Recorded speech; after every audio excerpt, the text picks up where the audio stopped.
Hi, I'm Toby from AllFreeKnitting, and today I'm going to teach you how to bind off.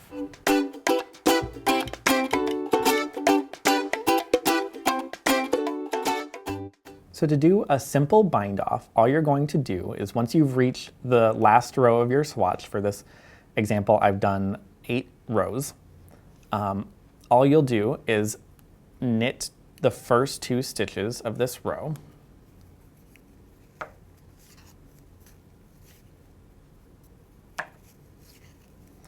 And then instead of continuing down the row like you would normally, you're going to take your needle that has your stitches on it and insert it into this first stitch that you knitted, and you're going to pass it over this stitch to bind off, just like that. So the first stitch that you knitted is now off your needle, and the second stitch is still on this needle. And you're just going to repeat that. So we'll knit one more stitch.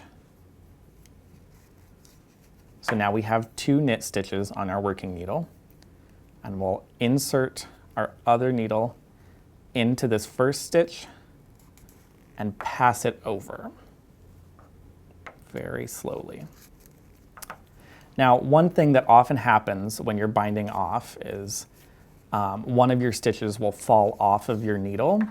So in order to avoid that, I'll show you. If you insert your needle like this and pull on this yarn very tight with your finger, that should prevent this stitch from falling off of your needle. And then you will just do that, I'll show you, until the end of your row, until you get to your last 2 stitches.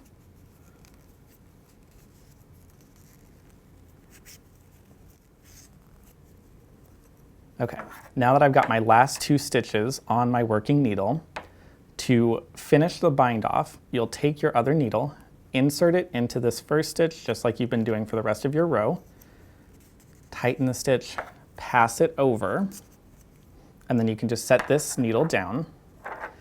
Then take a pair of scissors and cut a tail that's about 4 inches long.